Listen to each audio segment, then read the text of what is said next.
State का याद हो आ गया, गया। यस। स्टेट का हो गया अपना, या।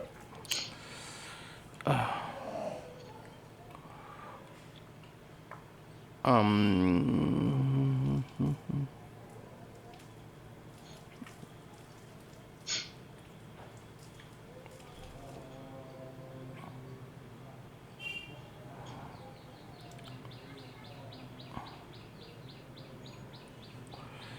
जब भी हम लोग एक्चुअली डेटा ट्रांजैक्शंस का काम करते हैं, मतलब तो उस टाइम पे हम लोग स्टेट को यूज़ करते थे। मतलब यस। यूज स्टेट वाला जो फंक्शन है, बेसिकली यूज स्टेट एक्चुअली एक फंक्शन है, बट इसको एज ए हुक्स कहा जाता है।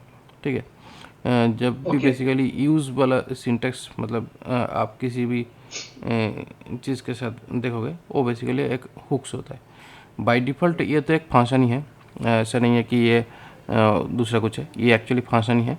बट इसको हुक्स कहा जाता है क्योंकि इसको किसी तरीके से इसको मैनिपुलेट करके इसका आउटपुट हम लोग अपने हिसाब से इसको बना सकते हैं। जब हम लोग कस्टम हुक्स बनाएंगे तभी पता चलेगा कि कस्टम हुक्स में किस तरीके के ये एक्चुअली काम करता है, ये इसका इंटरनल आर्किटेक्चर क्या है, तब पता चल जाएगा। ओके।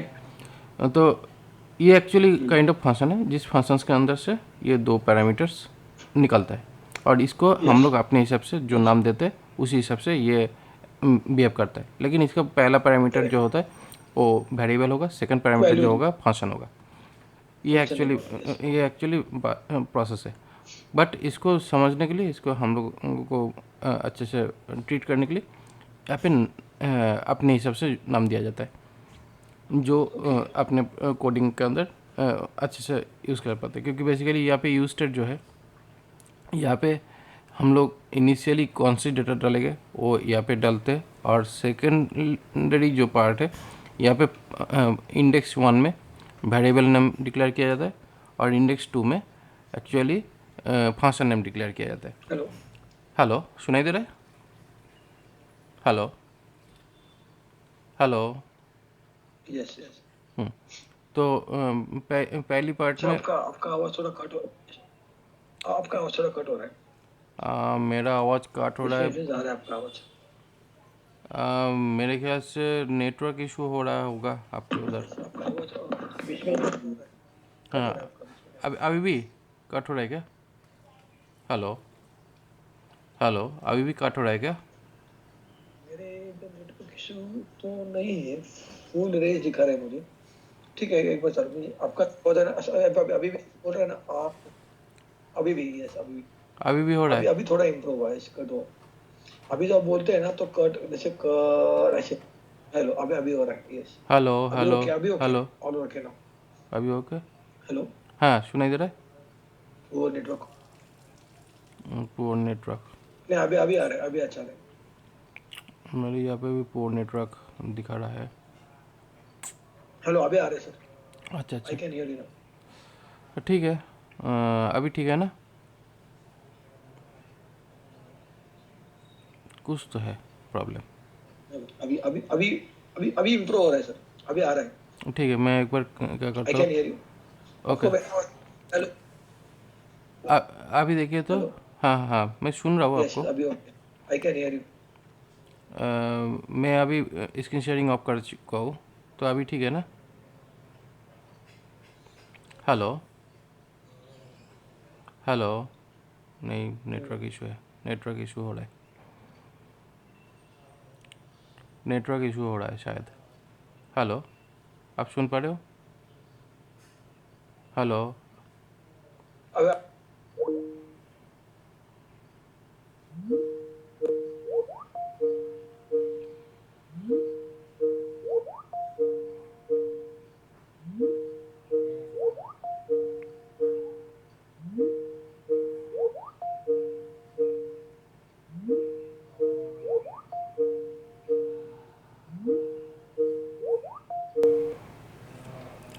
हेलो। हेलो, हाँ सर। अभी आ रहा है, यस। हाँ, नेटवर्क इशू काफ़ी ज़्यादा हो रहा था। आपका बात मैं बहुत अच्छे से सुन पा रहा हूँ, बट आप मेरे बात प्रॉपरली नहीं सुन पा रहे हो। शायद बारिश की वजह से शायद मेरे नेटवर्क शायद का मेरे इशू हो रहा है। शायद मेरे शायद मेरी तरफ से हो रहा है सर, यस। क्योंकि आप बोल रहे हो कि हेवी बारिश हो रहा है। तो बारिश की वजह बारिश से, से चल रहा है अभी। तो शायद उसकी वजह से मेरे हम लोगों के यहाँ पे भी अभी बहुत ज़्यादा मेघ है, मतलब क्लाउड तो है बहुत सारा। क्लाउड को क्या बोलते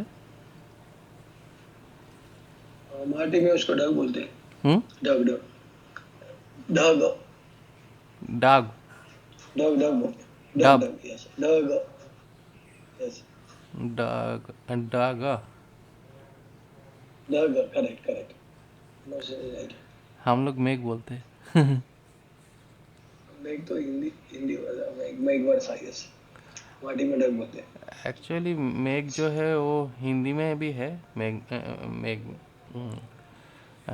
बट बंगाली में भी मेघ ही बोलते हैं। एक्चुअली बंगाली लैंग्वेज और हिंदी लैंग्वेज में बहुत ज़्यादा सिमिलरिटीज़ है। हम्म,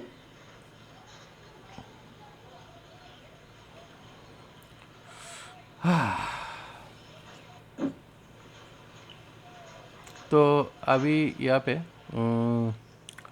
तो यहाँ पे जो स्टेट है, ये स्टेट जो प्रोसेस है हम लोग आवाज देख चुके थे। आपका स्क्रीन नहीं दिख रहा है मुझे। मैंने स्क्रीन शेयर कर दिया था। चला गया है वापस। अभी नहीं दिख रहा, पहले दिख रहा था मुझे। आप कांस्टेंट पे गए तो इंस्टेंट दिखा रहे थे। हम्म, फिर से अभी मैं नहीं। शेयर फिर से मैं शेयर कर रहा। हाँ जी हाँ जी। अभी आया? नहीं अभी अभी अभी तक नहीं है स्क्रीन। आई कैन नॉट सी। हम्म, मुझे ना कुछ लेकिन मैंने तो स्क्रीन क्या शेयर हो कर रहा दिया। है। आई डोंट नो कैसे हो रहा है। तो मेरा सजेस्ट करता हूँ पीछे। एक काम करिए, मैं ये जो कॉल है इसको डिस्कनेक्ट करता हूँ, आप कॉल करिए एक बार। ये कनेक्टर्स होते हैं एक प्रकार से।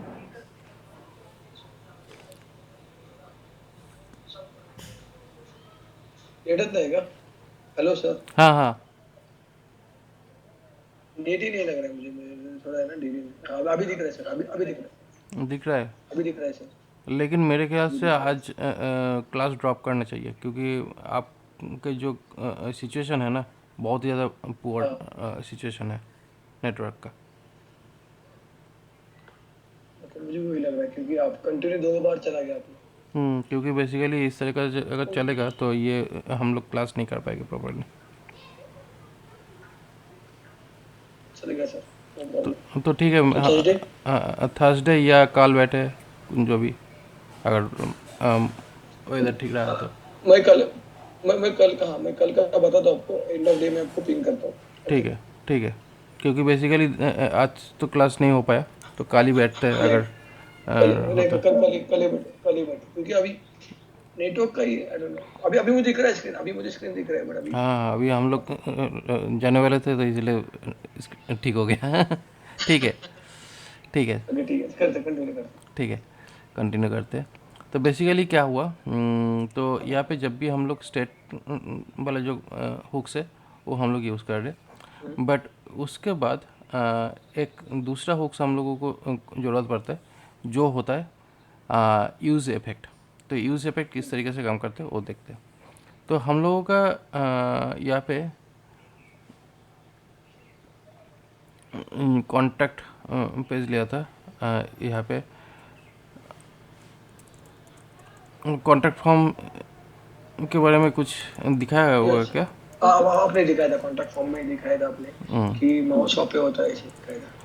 तो जैसे ही यहाँ पे डेटा डाला, तो ये डेटा डालने के बाद डेटा को यहाँ पे कंसोल में दिखाया था।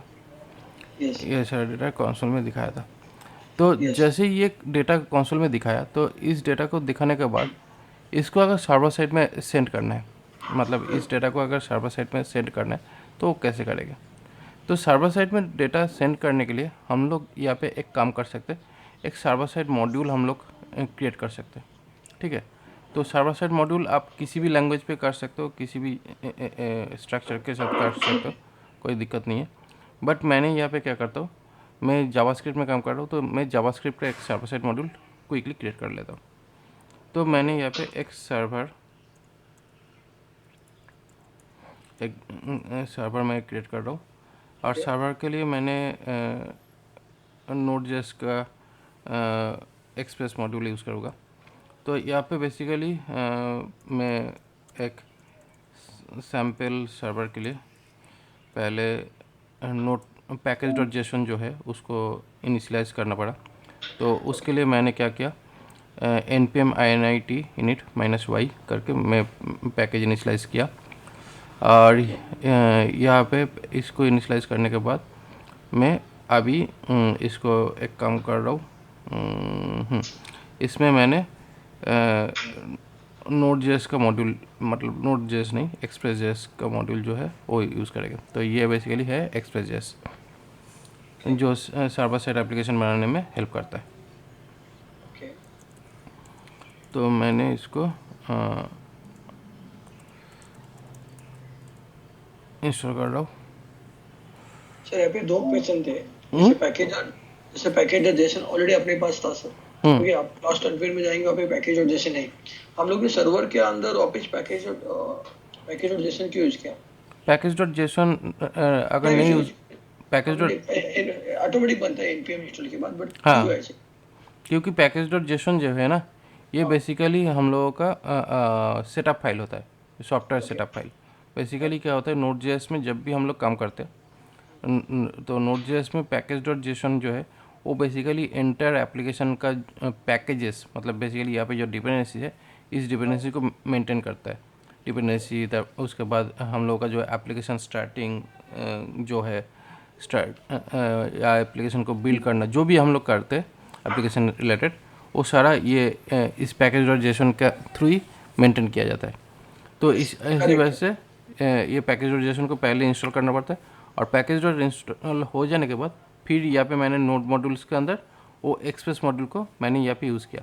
और जैसे ही मैंने एक्सप्रेस यूज़ किया तो देखिए यहाँ पे कितना सारा फोल्डर्स, मतलब दूसरा पैकेजेस आ चुका है।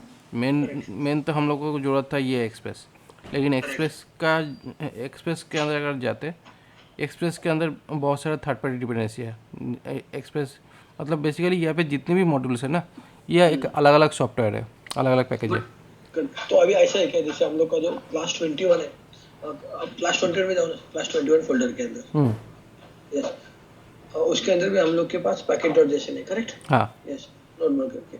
तो अभी this package dot JSON, this is I am saying the class 21 local पे, और सर्वर है, और सर्वर पे चल रहे हैं। सर्वर के लिए चाहिए, इसलिए हम लोग वापस सर्वर पे भी नोड इंस्टॉल किया, और अपना लोकल के लिए ऑलरेडी नोड इंस्टॉल है। एम आई राइट? सही अंडरस्टैंडिंग? एक्चुअली देखिए बेसिकली क्या है, नोड जेएस हम लोगों के जब भी कोई भी वेबसाइट हम लोग कंपाइल करते हैं, मतलब कोई भी सॉफ्टवेयर जब कंपाइल करते हैं, बेसिकली नोड जेएस क्या है, एक कंपाइलर है, जावास्क्रिप्ट कंपाइलर, ठीक है। तो यहाँ पे बेसिकली अलग अलग टाइप का जावास्क्रिप्ट पैकेजेस है। कुछ packages front end data generate करता है, कुछ पैकेज बैक एंड का काम करता है, ठीक है। तो यहाँ पे जो है, मतलब यहाँ पे रिएक्ट में जो हम लोग जो भी चीज़ें यूज़ कर रहे हैं 21 क्लास में, यहाँ पे देखिए पॉपर जेएस, बूटस्ट्रैप, रिएक्ट, ये सारा बेसिकली क्या है, फ्रंट एंड के लिए काम करता है। तो बेसिकली इसी वजह से क्या है, यहाँ पे जो एप्लीकेशन बिल्ड होकर, यहाँ पे जो एप्लीकेशन जो बिल्ड होगा, ये एप्लीकेशन बिल्ड होकर ये फ्रंट एंड का ही काम करेगा, ये बैक एंड का काम करेगा नहीं, क्योंकि इसका जो लिस्ट फोल्डर जो बन गया, देखिए यहाँ पे HTML फाइल, CSS और जावास्क्रिप्ट, ये तीनों फाइल दिख रहा है। मतलब क्या है, ये एक्चुअली फ्रंट एंड के लिए बना है, ये बैक एंड का काम करेगा नहीं। ओके। तो इसलिए क्या है, यहाँ पे हम लोगों को बिल्ड करने के लिए हम लोगों को बैक एंड का सपोर्ट लेना पड़ा, क्योंकि जब बिल्ड किया डेव डिपेंडेंसीज के थ्रू तब ये बैक एंड का सपोर्ट लिया, लेकिन जब ये बिल्ड हो गया फाइनल लिस्ट प्रोडक्ट जो बना, वो एक्चुअली फ्रंट एंड के लिए बना, और बिल्ड करने के लिए हम लोगों को ज़रूरत पड़ा यहाँ पे पार्सल, ओके, बिल्ड इंजन, ठीक है। तो लेकिन यहाँ पे क्या होगा, यहाँ पे अलग से कोई बिल्ड इंजन की ज़रूरत नहीं है, क्योंकि ये बनेगा बैक एंड के लिए। तो ये जो सॉफ्टवेयर है, ये सॉफ्टवेयर कम्प्लीटली बैक एंड के लिए काम करेगा, लेकिन उसके लिए जो डिपेंडेंसी है वो हम लोग को यहाँ पे एक्सप्रेस लिए, उसके बाद यहाँ पे हम लोग को सेटअप करना पड़ेगा। ओके जो हम लोगों को ज़रूरत है। ओके, तो तो इसलिए हम लोग अलग नोड नहीं है। यहाँ पे मैंने क्या कर रहा हूँ, ऐप डॉट जेएस बोलकर मैंने यहाँ पे एक फ़ाइल क्रिएट कर रहा हूँ, ठीक है। अभी बेसिकली क्या है, मुझे एक सिंपल एप्लीकेशन बनाना है। यहाँ पे सिंपल एप्लीकेशन के लिए एक सिंपल कोड यहाँ पे दिया हुआ है। जस्ट ओके इसको कॉपी किया और पेस्ट कर दिया। तो यहाँ पे दो चीज़ है। तो यहाँ पे बेसिकली क्या है, ये जो एक्सप्रेस जो है, ये एक्सप्रेस ऑलरेडी नोड मॉड्यूल्स के अंदर है, मैंने दिखाया था। ऐसा भी दिखाया था पैकेट जैसे यहाँ पे एक्सप्रेस आपको यहाँ पे फोल्डर। मिल जाता है।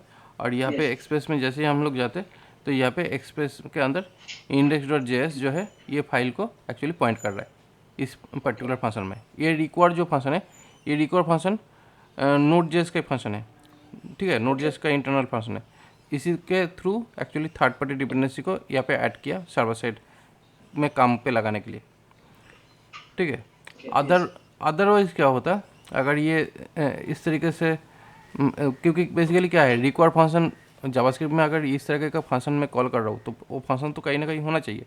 तो वो फंक्शन एक्चुअली नोड मॉड्यूल्स के अंदर ही होगा जब नोड कॉमन लाइन से हम लोग इसको एग्जीक्यूट कराएंगे।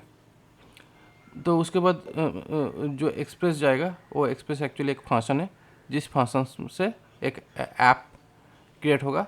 और उसके बाद पोर्ट क्रिएट हुआ, यहाँ पे बेसिकली हम लोग राउटर क्रिएट कर दे और एप्लीकेशन को रन कर दे। ये है बेसिकली हम लोग का एक्सप्रेस का बेसिक नॉमिनल एप्लीकेशन, ओके जो हम लोग ऐप डॉट जेएस के अंदर लिख के सेव कर दिया।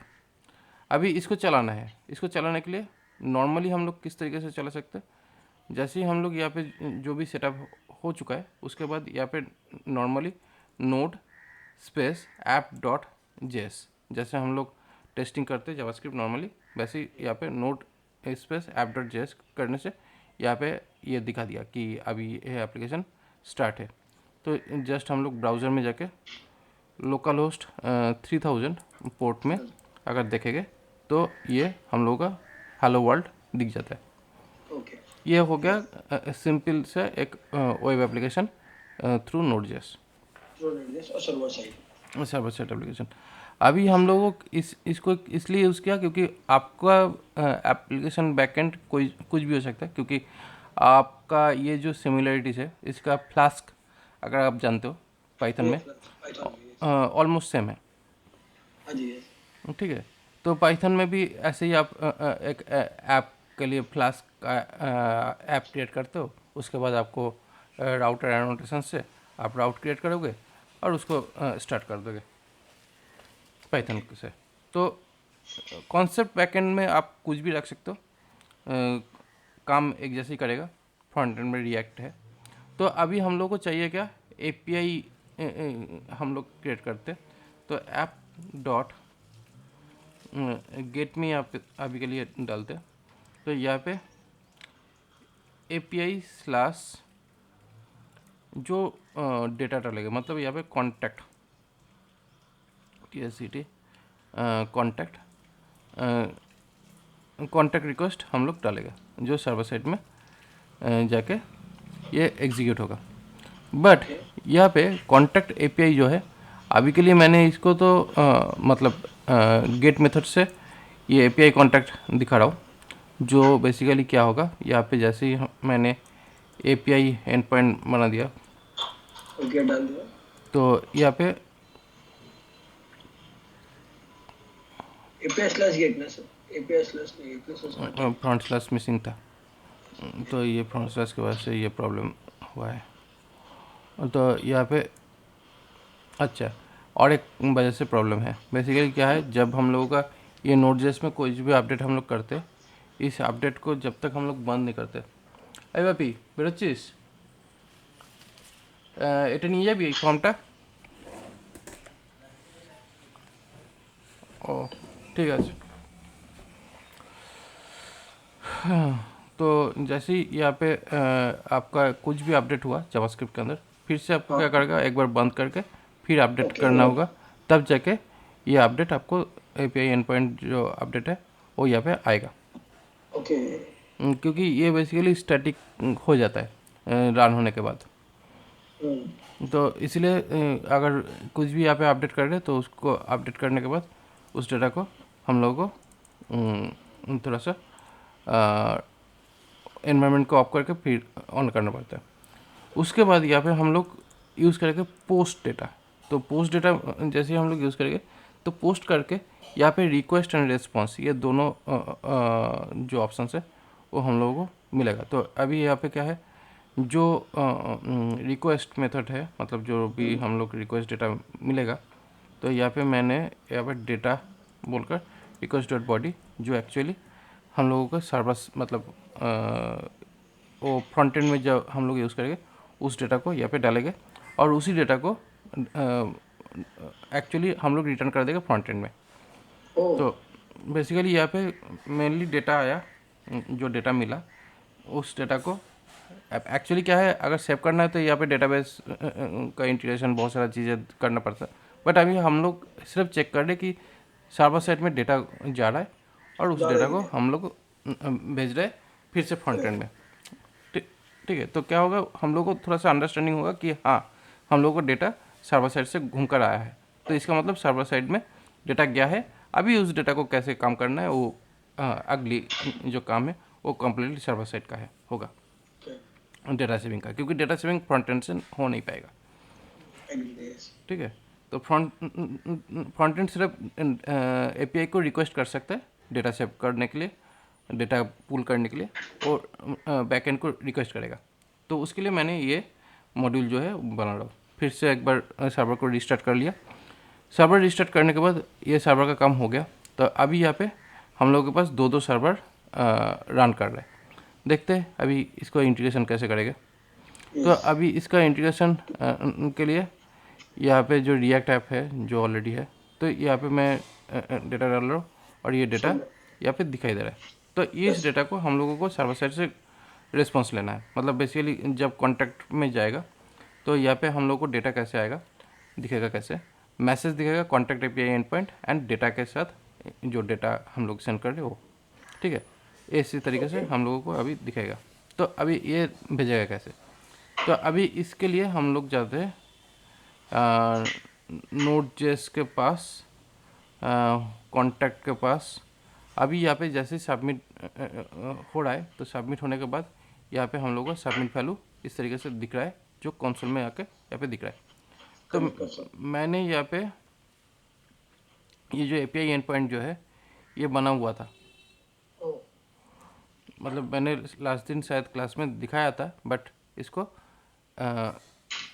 सर्वर साइड में प्रोसेस कैसे करेंगे वो शायद नहीं दिखाया था। तो इसलिए बताया था कि वो सिंक्रोनस चेक बाय स्टेप चलता है। बेसिकली ये जाएगा। तो अभी बेसिकली क्या हुआ, यहाँ पे ये जो डेटा है ये डेटा पोस्ट एपीआई करके यहाँ पे डेटा को सर्वर साइड में डालेंगे और डालने के बाद ये जो डेटा है ये डेटा घूमकर यहाँ पे आ जाएगा। ठीक है, तो यहाँ पे बेसिकली डेटा घूमकर आ जाएगा जैसे ही यहाँ पे डेटा सबमिट होगा और उसके बाद यहाँ पे डेटा हम लोग को मिलेगा। देखते हैं इसके बाद क्या क्या प्रॉब्लम मिलता है, क्योंकि सर अभी दोनों का पोर्ट अलग अलग है ना, जैसे उसका 3000 है, उसका 8000 पोर्ट है। हाँ ओके, हाँ ये तो है, यहाँ पे 1 2 3 पोर्ट है और वो यहाँ पे 3000 पोर्ट है। Yes correct. तो अभी कैसे होगा फिर? हाँ देखते हैं क्या क्या प्रॉब्लम आता है। तो देखिए जैसे मैंने यहाँ पे ये ऑप्शंस यहाँ पे सेट किया तो यहाँ पे क्या बोला, सर्वर साइड से रेस्पॉन्स आया method not allowed. Okay, method क्यों नहीं अलाउ है, क्योंकि मेथड तो अलाउ होना चाहिए, क्योंकि सेम मेथड ही तो है ना जब हम लोग पोस्ट यहाँ पे यूज़ कर रहे हैं। और पोस्ट तो यहाँ पे भी चेक मतलब कॉन्टैक्ट में यहाँ पे भी पोस्ट ही दिया हुआ है। यहाँ पे एक्चुअली ये मेथड नेम है, ये पोस्ट मेथड यूज़ किया है, एपीआई / कॉन्टैक्ट सेम ही है। अच्छा, प्रॉब्लम क्या है, प्रॉब्लम यहाँ पे हम लोग जो सर्वर साइड है वो एक्चुअली सही तरीके से दिया नहीं था। ओके ठीक है, तो ये फिर से मैं इसको अपडेट करके फिर एक बार ट्राई करता हूँ। ये शायद अपडेट हो चुका है। तो अभी देखिए यहाँ पे गया है। तो अभी जाकर देखिए यहाँ पे क्या हुआ, एक्सेस फेच, यहाँ पे फेच ओरिजिन ब्लॉक कर दिया। सर्वर साइड में गया है बट यहाँ पे ब्लॉक कर दिया कोर्स पॉलिसी से।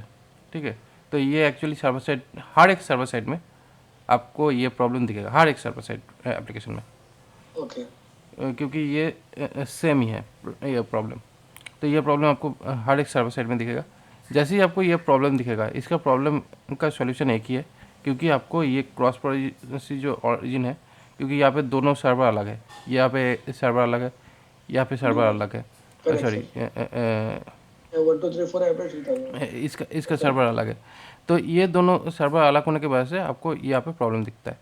तो यहाँ पे एक्सप्रेस जेएस के अंदर जाके आपको ये क्रॉस पैकेज जो है इसको एक्चुअली इनेबल करना पड़ेगा। तो इसको इनेबल करने के लिए यहाँ पे रिसोर्सेस में जाके अभी मैं यहाँ पे जो कोर्स का जो पैकेज है इसको एक्चुअली यूज़ करूँगा।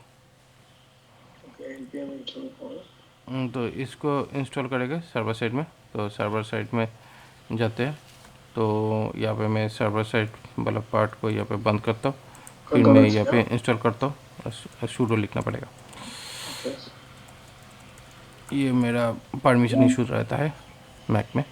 तो यहाँ पे ये यूज़ कर दिया, पैकेज ऑलरेडी इंस्टॉल्ड है, उसको कंफर्म करने के लिए हम लोग यहाँ पे जाके देख सकते हैं। तो पैकेज ऑलरेडी इंस्टॉल्ड है, डिपेंडेंसी में आ गया, करेक्ट। ठीक है। यहाँ पे इंस्टॉल हो जाने के बाद यहाँ पे ब्राउज़र में जाते हैं, ब्राउज़र में जाके यहाँ पे जस्ट हम लोगों को ये 2 लाइन ऐड करना पड़ेगा। एक लाइन ये app.js में जाके यहाँ पे ये लाइन ऐड करना पड़ा। उसके बाद हम लोगों को ये जो ऐप है इसमें ये सिर्फ लाइन ऐड करना पड़ा, ठीक है। उसके बाद यहाँ पे जो डेटा हम लोगों को मिल रहा है वो एक्चुअली जेसन मोड पे डेटा मिल रहा है, तो इसके लिए ये 2 लाइन भी ये इस पे ऐड होना चाहिए। ये एक्चुअली जो डेटा हम लोगों को एक्चुअली मिल रहा है, ये डेटा एक्चुअली मिलेगा एज ए स्ट्रिंग भाई, ठीक है। उसको जब रिस्पॉन्स जो ले रहा है उसको जेसन में कन्वर्ट कर रहा है इंटरनली करके, उसके बाद क्या होगा, वो डेटा को एज जेसन करके वो चेकअप करेगा, आउटपुट डालेगा। तो इसीलिए वो एक्चुअली इंटरनल पैकेज ही है जो एक्चुअली काम कर रहा है। तो फिर से मैंने ये एनवायरनमेंट को स्टार्ट कर दिया। अभी ये सारा चीज़ डालने के बाद मेरे ख्याल से ये काम करने लगेगा। तो फिर यहाँ पे इसको कॉल कर रहा हूँ। यहाँ पे मैं जी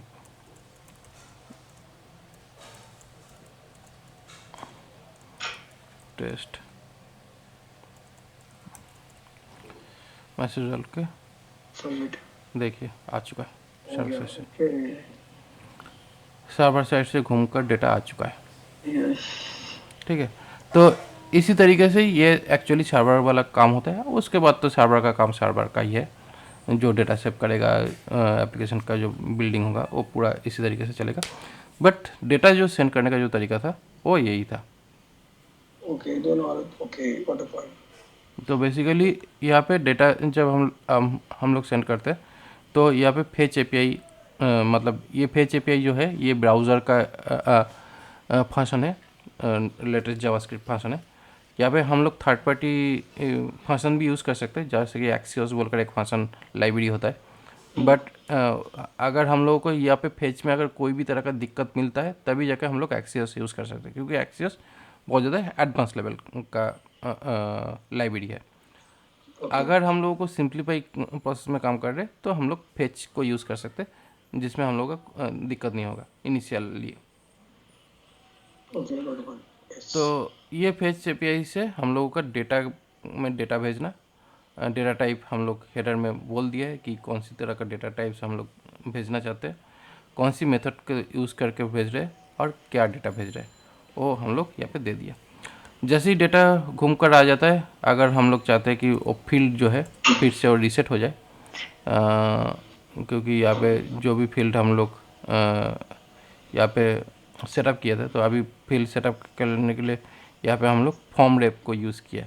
तो डेफिनेटली फॉर्म रेप अगर यूज़ कर रहे हैं तो यहाँ पे फॉर्म रेप का ही डेटा हम लोग को सेंड करना पड़ेगा। तो फॉर्म रेप का डेटा सेट करने के लिए जस्ट यहाँ पे सिंपली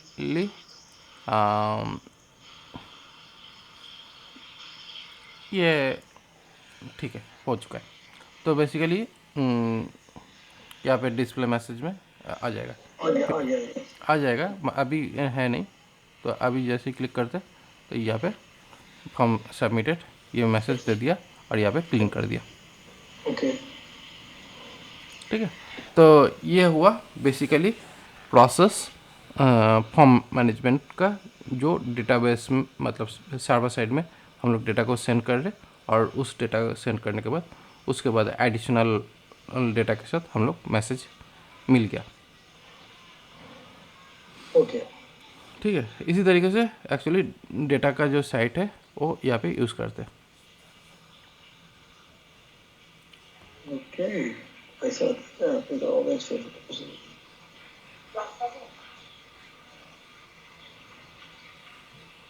समझा। अंडरस्टैंडिंग हुआ? यस तो सर्वर साइड में इस तरीके से काम चलता है। अभी और एक चीज़ है, हम लोगों को जब डेटा उठा के दिखाना पड़ता है, मतलब बेसिकली मान लेते हैं कि यहाँ पे अबाउट वाला जो पेज है, उस अबाउट पेज के अंदर हम लोगों को डेटा को दिखाना पड़ेगा। तो यहाँ पे जाते हैं अबाउट पेज में। अबाउट पेज में आने के बाद यहाँ पे बेसिकली काउंटर है, ठीक है, बट मैं एक काम करता हूँ, एक दूसरा पेज बनाता हूँ, जिस पेज का नाम देता हूँ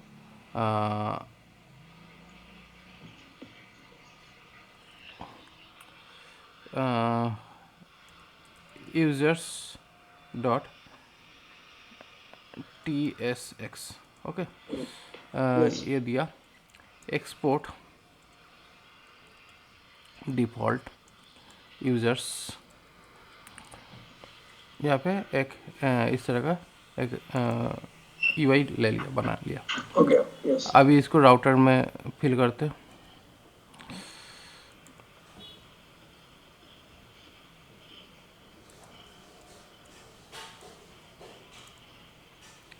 यहाँ पे राउटर में आ चुका है।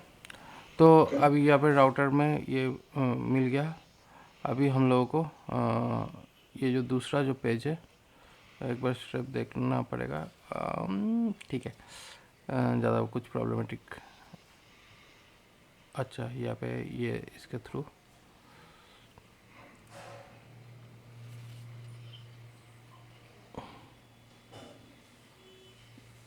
एक्चुअली UI वाला पार्ट स्टेप देख रहा था।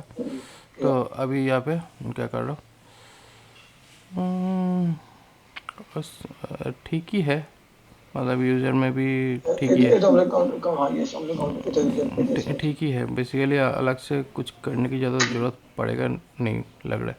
मैं यहाँ पे स्लैश यूज़र्स डालते हैं, ओके तो यहाँ पे यूज़र्स वाला पेज जो है वो दिख रहा है।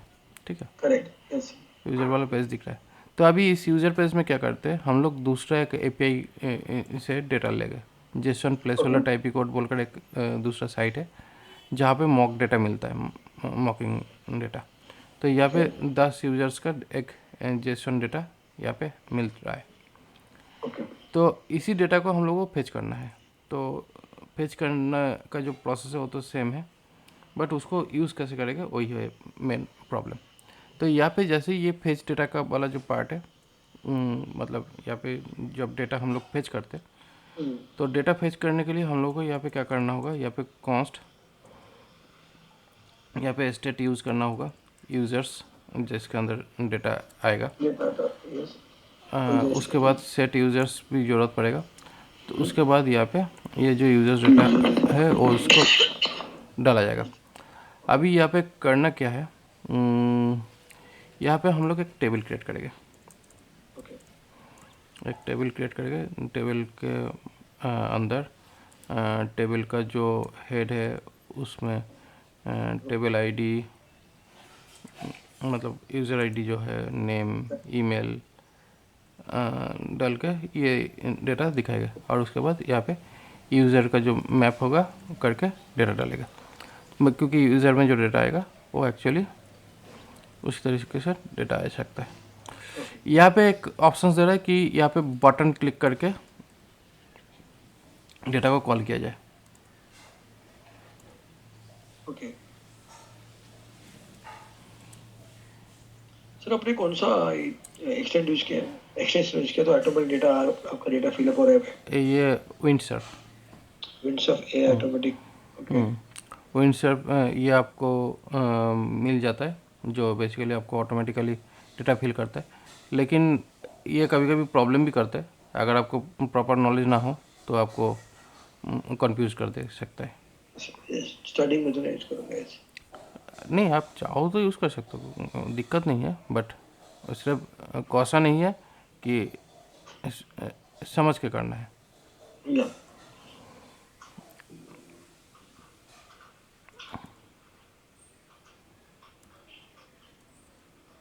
सर रिकॉर्डिंग चालू है अपनी? हाँ, रिकॉर्डिंग तो चालू है, मैंने यस तो सर। चालू करके रखा था। Yes yes. तो ये है मेरा यूज़र डाटा का स्कीमा। तो इसके भाई। अभी यहाँ पे उस स्कीमा को यहाँ पे इस तरीके से डालना पड़ेगा, जिससे क्या हुआ, हम लोगों का यहाँ पे जो डेटा टाइप जो हम लोग दिखाने वाले, वो यहाँ पे मैच कर जाए। करेक्ट। ठीक है।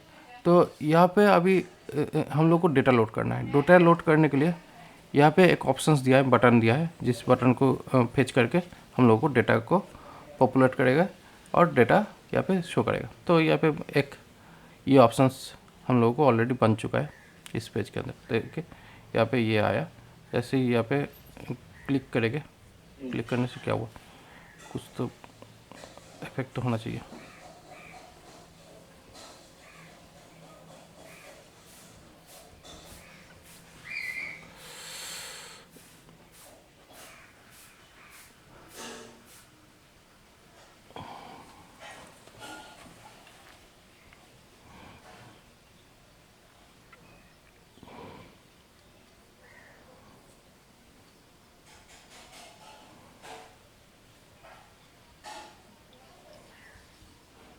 क्या हुआ, काम नहीं कर रहा है।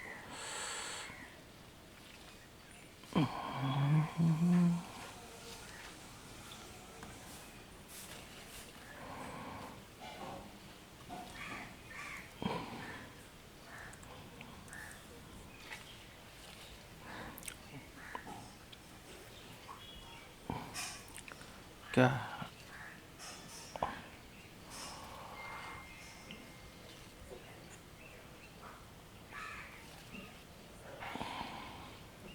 अजीब बात है।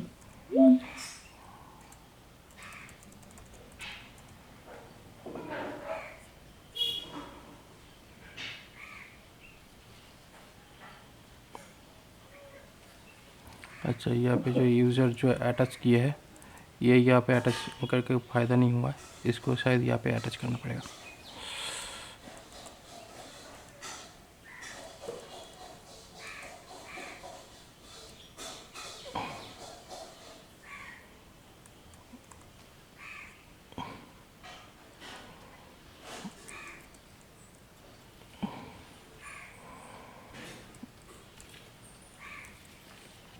तो यहाँ पे इसको अटैच किया तो यहाँ पे ये वाला ऑप्शंस आया।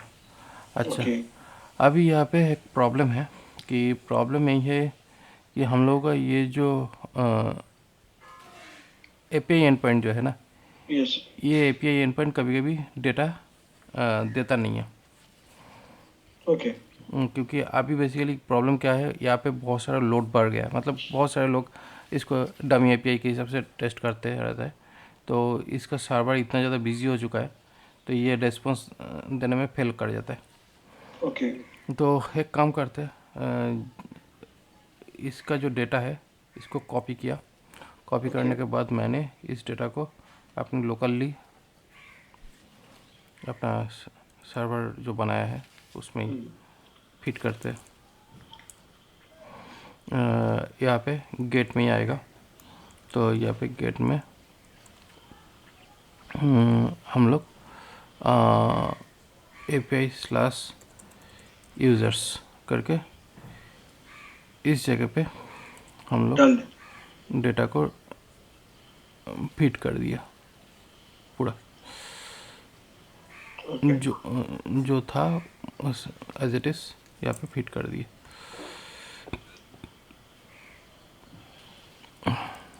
ओके, तो अभी क्या है, ये थर्ड पार्टी सर्वर से नहीं आ रहा है, तो हम लोग लोकल सर्वर में इसको फीड करने से के बाद इसको हम लोग लोकली कॉल कर लेंगे।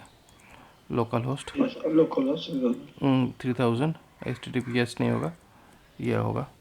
तो अभी देखते हैं, देखिए यहाँ पे डेटा क्विकली आ चुका है। तो अभी देखिए यहाँ पे डेटा बिल्कुल नहीं दिख रहा है। जैसे ही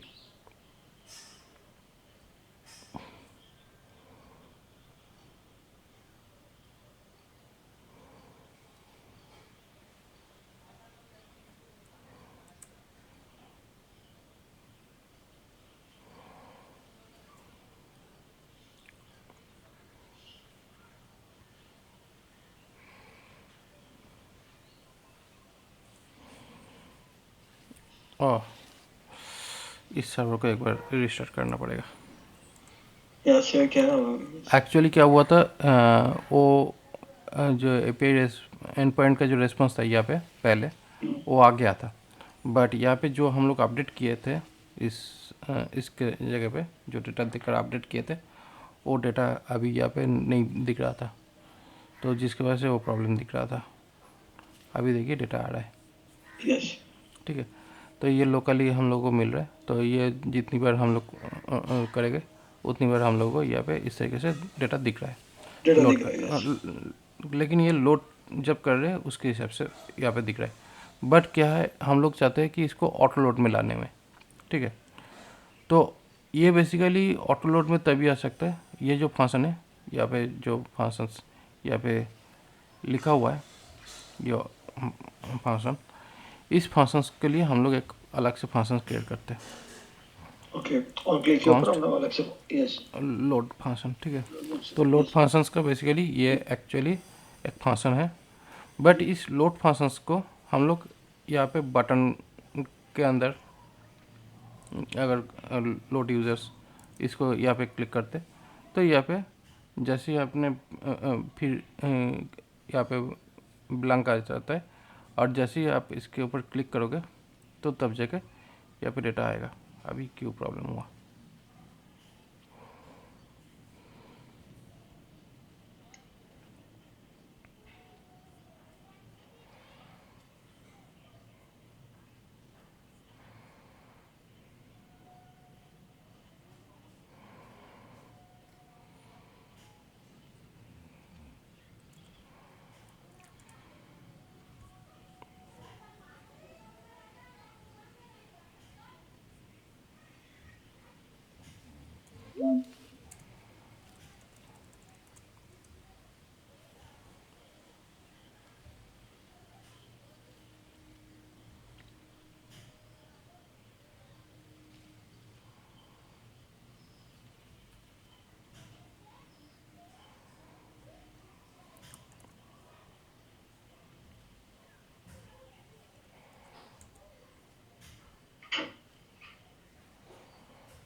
कुछ प्रॉब्लम भी नहीं है और डेटा भी नहीं है।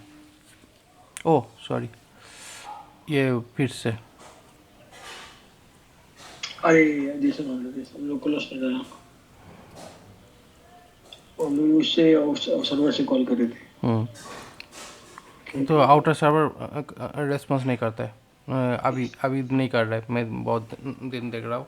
अभी ये जैसे ही कॉल करते तो ये प्रॉब्लम करता है, तो इसीलिए लोकल में ये अभी सेटअप करना पड़ता है।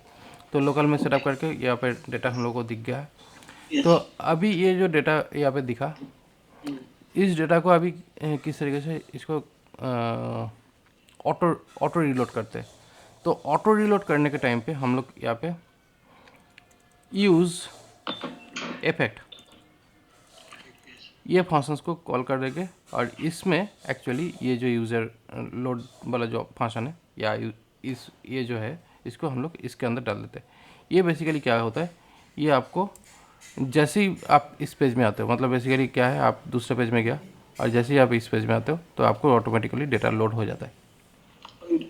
बटन को क्लिक करने की जरूरत नहीं पड़ेगी। नहीं, तब आपको ये जो लोडिंग बटन जो है इसकी और ज़रूरत नहीं पड़ रहा है, क्योंकि यूजर इनिशियली कॉल होता है, ये पेज कॉल होता है। जैसे आपने पेज के अंदर घुस रहे हो, वो यूज एपेक जो है वो आपको लोड हो रहा है। अब आपको लोड हो रहा है, करेक्ट, यस। ठीक है, वो लोडिंग लाइफ साइकिल है इसका। और एक ऑप्शन है, जैसे आपका यहाँ पे लोड हो रहा है, इसका दूसरा एक ऑप्शन होता है रिटर्न। ये जो रिटर्न हुक है ये बेसिकली जैसे आप दूसरे पेज में चले जाओगे मतलब अनलोड होता है तो वो ब्लैंक भी कर देता है। ओके। वो बेसिकली आपको यहाँ पे ब्लैंक कर दिया, तो जो मेमोरी में डेटा पुश हुआ था उस डेटा को आप जैसे ही दूसरे पेज में चले जाते हो उसको क्लीन कर दिया, तो ये बेसिकली मेमोरी ऑप्टिमाइज का काम कर देता है। तो ये बेसिकली अनलोड में काम कर रहा है और ये बाय डिफ़ॉल्ट लोडिंग में काम कर रहा है। लोड में काम करो, द फंक्शन शेड्यूलर्स। ओके। ठीक है, तो यही है बेसिकली यूज इफेक्ट का काम है। बहुत ही सिंपल है, बट सिंपल है सर। एक्चुअल जो चीज़ है कि आर्किटेक्चर समझना कि कैसे हम लोग एपीआई को कॉल कर रहे, उसको किस तरीके से हम लोग अपने रिस्पॉन्स डेटा में सेट करके उसको यूज़र्स में सेट किया। उसके बाद यहाँ पे जो लूप्स है, मतलब जब भी हम लोग डेटा डालते यहाँ पे लूप्स हमेशा मैप के थ्रू ही चलेगा। विदाउट मैप आप इन डेटा को प्रेजेंट नहीं कर पाते हो रिएक्ट में एक्चुअली आप विदाउट मैप डेटा नहीं दिखा पाओगे, क्योंकि बेसिकली क्या होता है यहाँ पे जो भी कंपोनेंट्स बनता है ये सारा कंपोनेंट्स मेन के साथ ये एक्चुअली रिटर्न होता है। मतलब बेसिकली मेन क्या है, मेन है हम लोगों का यहाँ पे राउटर प्रोवाइडर, मतलब बेसिकली यहाँ पे ये रूट के अंदर जो रेंडर जो मेथड है इसमें एक्चुअली सारा डेटा रिटर्न किया जाता है। तो जो भी डेटा एक्चुअली जनरेट होता है या दिखता है वो एक्चुअली रेंडर मेथड से जनरेट होता है। तो इसीलिए यहाँ पे जितने भी कंपोनेंट्स हम लोग बनाते हैं, जितने भी कंपोनेंट्स आप जो भी कंपोनेंट्स आप देखोगे यहाँ पे कोई भी कंपोनेंट्स आप मतलब इको में नहीं दिखोगे। सारा मेथड सारा जो जितने भी आउटपुट दिखेगा सारा रिटर्न में ही दिखेगा। ओके। तो बेसिकली क्या है, सबका कंपोनेंट डेटा लेकर वो रेंडर कर रहे हैं फाइनली एक जगह से ही। ओके। तो इसीलिए क्या है यहाँ पे रिटर्न जब हो रहा है तो रिटर्न के टाइम पे हम लोगों को फॉर लूप फॉर जो फॉर बोलकर जो लूप है, फॉर लूप जो है दूसरा जो भी लूप्स है वो लूप्स एक्चुअली काम नहीं करेगा, क्योंकि वो वाइड लूप होता है जो क्विकली खुद ही वो डेटा जनरेट करके प्रिंट करता है। लेकिन यहाँ पे डेटा जनरेट के लिए प्रिंट का पार्ट नहीं है, ये एक्चुअली डेटा जनरेट करके रिटर्न करता है। तो रिटर्न करने का काम एकमात्र मैप करता है, मैप और फिल्टर। तो इसीलिए यहाँ पे जो भी डेटा जनरेट होता है ये देखिए ये डेटा बेसिकली जाता है, डेटा जाने के बाद फिर ये डेटा को एक एलिमेंट बना के ये रिटर्न कर देता है। मतलब मिला नॉर्मल यूज़र डेटा जो एरे डेटा है उस डेटा को लेके एलिमेंट प्रोवाइड कर रहा है जो रेंडर्ड एलिमेंट है वो एक्चुअली देता है फाइनली यूआई को, और उसी डेटा को एक्चुअली यहाँ पे इस इंडेक्स में जाके यहाँ पे जाके रेंडर होता है। तो इसीलिए ये डेटा फॉर ईच से नहीं काम करेगा कभी भी पॉसिबल नहीं है। क्योंकि रिटर्न के अंदर लूप लगते हैं इसलिए मैं आपसे। तो इसीलिए हमेशा यहाँ पे जब भी लूप का काम है, लूप का काम करने के टाइम पे आपको समझ ही लेना है कि रिएक्ट में आप जब लूप काम कर रहे हो तो यहाँ पे आपका डेटा मैप से ही आएगा। तो आपके पास जितने भी मेथड्स है हर एक मेथड वैल्यूलेस है। ओके। तो यहाँ पे मैप से ही आपका डेटा रिटर्न होगा और इसी से ही आपका डेटा जो आउटपुट आएगा वो आएगा। ओके। तो यही है बेसिक प्रोसेस। इसको दूसरे तरीके से भी हम लोग कर सकते हैं, अगर आप चाहते हो कि फॉर लूप लगाना, हाँ वो भी हो सकता है। ऐसा नहीं है कि फॉर लूप चलेगा नहीं, लेकिन उसके लिए थोड़ा सा दूसरे तरीके से कसरत करना पड़ेगा। मतलब दूसरे तरीके से उसको सेटअप करके मतलब प्रोसेस जो है थोड़ा सा ज़्यादा लेंदी हो जाता है। ये एक्चुअली बहुत ही शॉर्टर वे में ये काम करता है। ओके। और मैप का काम है कि डेटा को रीजनरेट करना, मतलब डेटा से आपको एलिमेंट में कन्वर्ट कर देगा। यहाँ पे जो काम है, यहाँ पे हम लोग को जो यूजर डेटा जो है ये एक्चुअली डेटा फॉर्मेट में मिल रहा है, और जब ये मैप जो है वो एक्चुअली हम लोग को एलिमेंट्स सारे रिटर्न कर रहे हैं। ओके। तो डेटा से एक्चुअली क्या हुआ, ये एलिमेंट्स क्रिएट करके दे रहा है हर एक डेटा के लिए। तो इसीलिए हम लोग मैप को यूज़ करते हैं। मैप बेसिकली रिस्ट्रक्चरिंग करता है सारे चीज़ों को। हो सकता है कि यहाँ पे मैप यहाँ पे डेटा जनरेट कर रहा है, लेकिन कहीं पे दूसरी जगह पे देख सकते हैं कि दूसरे तरीके का डेटा जनरेट करने के लिए भी मैप यूज़ करते हैं। मैप का काम ही है रीजनरेट करना, डेटा को रिस्ट्रक्चरिंग करने के लिए मैप को यूज़ किया जाता है। Okay okay okay. इसका इसका काम हम लोग जब रिड्यूसर यूज़ करते हैं तब हम लोग इसको और भी बेहतर तरीके से समझेंगे, क्योंकि रिड्यूस मैप फिल्टर, ये जो जावास्क्रिप्ट का फंक्शंस है, ये सारा फंक्शंस डेटा को रिटर्न करता है। तो इसीलिए क्या है, ओनली आप नॉर्मल जावास्क्रिप्ट जब यूज़ करोगे तब शायद ये इस तरह का फंक्शंस आप यूज़ नहीं करोगे, लेकिन जब आप रिएक्ट में काम करोगे तब इस फंक्शंस ही आपका यहाँ पे हीरो है।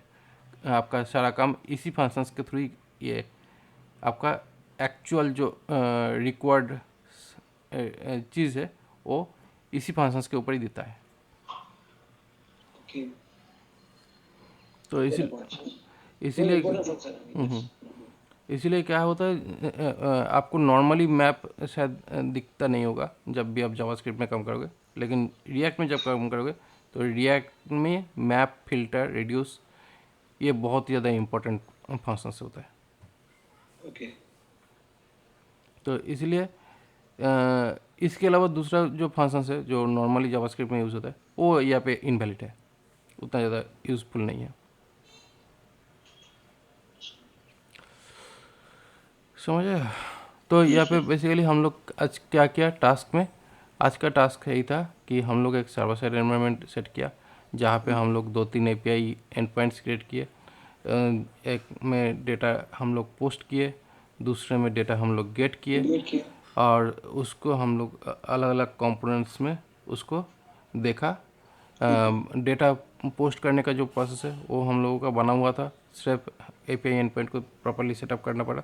और दूसरा जो है डेटा लोडिंग के लिए हम लोगों को एक लोड यूज़र्स फंक्शंस बनाना पड़ा, और उसके बाद यूज़ इफेक्ट बेसिकली एक स्टार्टिंग में कौन सा है? इसको एक्चुअली बोल सकते कि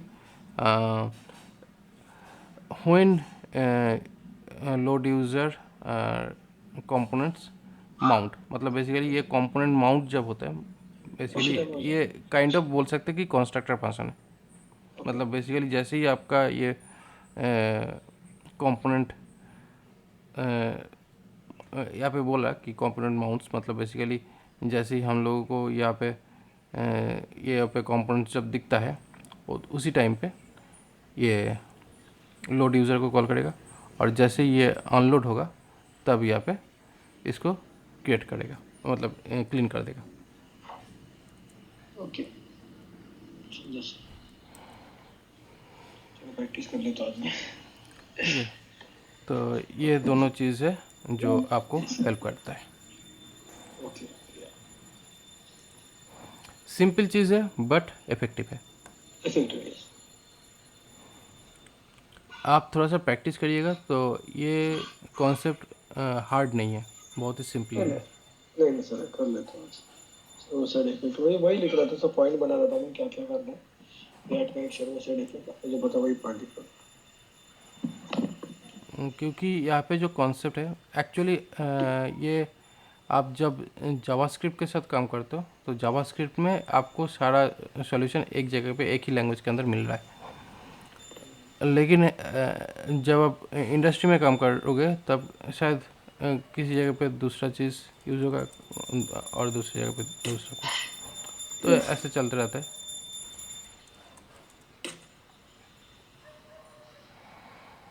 एक्चुअली सर्वर साइड क्या होता है, जैसे मेरा वो जो एप्लीकेशन में बना रहा था, तो वो एप्लीकेशन बेसिकली क्या है, पीएचपी में बना रहा था। बट मेनली ऐसा क्यों है, क्योंकि मेरा जो रिक्वायरमेंट था उधर, वो रिक्वायरमेंट था सर्वर साइड एप्लीकेशन को मतलब सर्वर में मेरा जिसका सर्वर मतलब सस्ते वाला जो सर्वर है उस पर भी मेरा एप्लीकेशन चल जाए, और जिसका महंगा वाला सर्वर है उसमें भी एप्लीकेशन चले। इसी वजह से मैंने वो सॉल्यूशन स्टैक मैंने यूज़ किया था। ओके, पढ़ लेता हूँ मैं थोड़ा।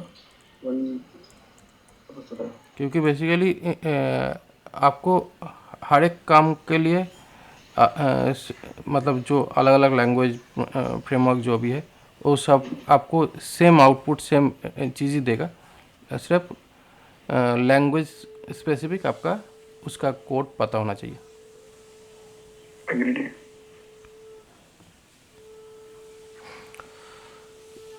तो इसमें सर्वर वाला कोड भी दिया हुआ है और आपका लास्ट क्लास जो चलेगा। कोड है वो भी दोनों यहाँ पे दिया हुआ है। Okay okay. ठीक है, तो ऑन ओके। टाइम हम लोगों का